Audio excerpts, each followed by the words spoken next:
I think my biggest challenge in the businesses in the U.S. was not taking enough risks, being too much of a scarcity-minded or fear-minded person, too much of a preservationist and not going offense enough and growing things. Um, so I would probably do more of that. I would probably have tried to grow faster, and I think that if I would have made bigger mistakes, probably would have learned a lot faster.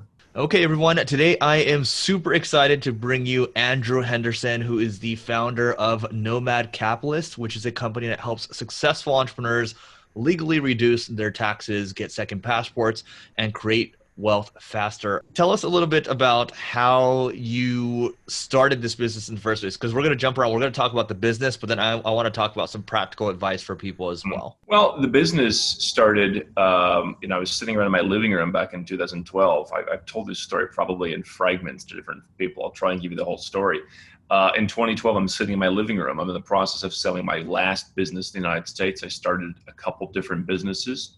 And I said, now I'm going to do full-time travel all around the world. I've been traveling the majority of the time. But, what do I want to be called? I kind of wanted to become like a media creature. But I figured, all right, let me just develop this persona. I can interview some idols of mine, and I can, kind of create this new media persona. And I was thinking, Nomad Capitalist, and it just kind of came together, Nomad Capitalist. And initially it was a blog. It was just me writing and sharing the ideas of traveling overseas, following what our five magic words: go where you're treated best. My father told me that when I was 12 years old. Don't feel you got to stay in one place if they're not treating you well. Go where you're treated best. And so I was traveling all around the world. I left the U.S. for good, and I was writing about it. And I think, as with many great businesses, this was probably the most organically successful because there wasn't so much effort into what are we going to sell. It was just sharing information. Here's what I'm seeing. Here's an interesting thing to do in the Philippines. Here's a residence program. Here's a banking thing I saw. And over time developed into a structured business that people, ask us for help with that stuff. That's awesome. And so did you, I mean, you're very content heavy. Did you start with the blog first and then the YouTube and then all the other stuff? Or I guess I'm wondering what that strategy looks like, because I'm assuming you get a lot of inbound. It's all inbound pretty much. It was a blog at first. I've been, even before I wanted to be an entrepreneur at 12, before that, I wanted to be a writer. And so the opportunity to kind of reconnect with that lifelong love of writing that had kind of gone away, being involved in businesses that had nothing to do with writing, was fun. And again, when I wasn't pushing it to be monetized, I just got to sit down leisurely and write blogs and share ideas. Got it. And so how does the business work today? How do you guys make money? So for the most part, outside of a live event that we're hosting with Robert Kiyosaki and some other folks, it's been pushed to 2021. We are a boutique advisory firm that basically serves as what I call a general contractor, where you live in the United States, for example, you want to incorporate your company somewhere to save on tax, but you don't want to live in that place, right? Maybe you don't want to live in Hong Kong or the UAE or the Cayman Islands. So you kind of want to coordinate U.S. tax, which is going to follow you no matter where you go. If you're a U.S. citizen, that's not going to just leave when you leave the country. Where's the company based? Where are you living? Maybe you're living in multiple places. Where do you buy a home there?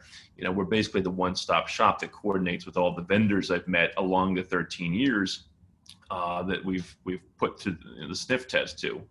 And basically we understand all of it. So unlike a guy in the U.S. who might be good at U.S. tax, he probably doesn't understand the Hong Kong tax. And what they probably also don't understand is the human element of, no, you don't want to move to Belarus to save an extra 1% in tax. And what does the tax guy do? How do we reduce it as much as possible? It's like, no, maybe you want to pay an extra 2% and enjoy your life.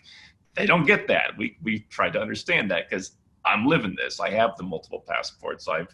I've reduced the tax myself, so I get it. And that's what we do. And we charge a fee for that. And we help create the plan, and then we execute the plan. One video that you put together talks about the trifecta. So I'm just curious, what is the trifecta A? And then, what's in your playbook there, right? Where do you kind of move around? Because for me, you mentioned Singapore a little earlier, like, okay, if I'm making 20 million bucks a year, maybe I don't just want to stick in Singapore the whole time. Maybe I want the tax benefits, but maybe Singapore is not the most fun place. So. Well, yeah, and you don't have to make $20 million, but yeah, that was my example. So the trifecta idea is that you split your time up. Now you can modify this to where it's not exactly a trifecta, but basically it's 4 months per year in three different places. And so that came from my idea, where I like to have attributes of different places. It's been a little tougher this year, but I love Kuala Lumpur. I love Asia. I love the food. I love the multiculturalism. I love the consumer conveniences. I think Asia is the future. It's great. I like a little bit of taste of Europe. For me, it's probably not 4 months a year, but I have, homes in Belgrade and also in Montenegro. So I like to go there. I like to get that European flavor, and I have teams in that part of the world and do that. But then, coming from the United States, I was in Mexico for a couple months last year. I love Mexico City. It has that taste of home. I love Colombia. And so it's just that kind of American, not US American, just the Americas, that for me feels comfortable, and it's vibrant and it's sexy and it's fun. And so it's hard for me to pick, which one do I want? And so I have the trifecta and I can split my time accordingly. And so there's also not a bad tax strategy, because you're not, generally speaking, unless one of your trifecta is France, they might come after you after 4 months. But, you can buy homes in these places. They're decent investments. 4 months will generally not get you on the tax radar in these places. And so you may need to have a tax residence somewhere where you are paying your taxes, or just, paying nothing, but that's your tax home. But basically you can live in these places and not have to pay tax. You're also going to be out of your home country long enough to do that. And you get a taste of everything that's out there. You don't have to be stuck to one place, because you're right. I mean, everyone in California brags about that. By the way, Chile has the same. Georgia, the beaches aren't as good, but they have, a similar kind of thing. You can see different topographies in very short order. I think a lot of countries actually have that. Probably with better beaches, maybe, dare I say, better looking women. I know that, nobody in California wants to believe that, right? But I mean, I think that there's better opportunities out there. And if you can't just settle for one, that's why the trifecta is involved. Yeah, you get bored in one place potentially.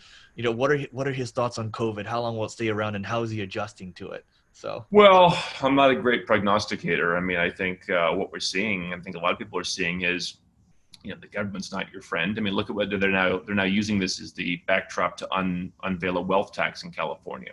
And not only a wealth tax, but a retroactive wealth tax. So they're going to use this to take advantage of a lot of things. I mean, they're going to run up a big debt. Deficits are higher than ever. It's going to eventually, come out in higher taxes. You see Joe Biden's running for president. I mean, his tax plan, he wants to raise your taxes. I'm not a political animal. I'm not pro-Trump or anti-Trump or pro-Biden. I mean, I don't really care. It's not my circus anymore.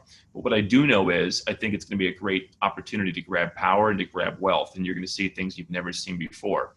As a non-doom and gloom guy, it kind of pains me to say that you're going to see some wealth grabs, like the wealth tax. Possibly your retirement accounts will be subject to God knows what. But I think that, I'm stuck in a very friendly country in terms of the people. Lots of consumer conveniences. The government did a pretty good job. Things are pretty much back to normal. I'm traveling around. I'm taking vacations within the country. Financially, it's good in that it's not a tax burden. Certainly some countries like the US are making exceptions for people who are already expats and have got stuck coming back, but that's somewhat limited. And so I think that what it says to me is you want to have your options. I'm increasingly seeing that even if you're an entrepreneur and you just want to move overseas and save tax, having a couple different places where you can go and be welcomed. If I wanted to come back to Malaysia after leaving, there's a procedure for me to do that, unlike tourists. I think it's important, because you don't want to be stuck, as I have some people who are stuck in the US, their businesses is now at risk.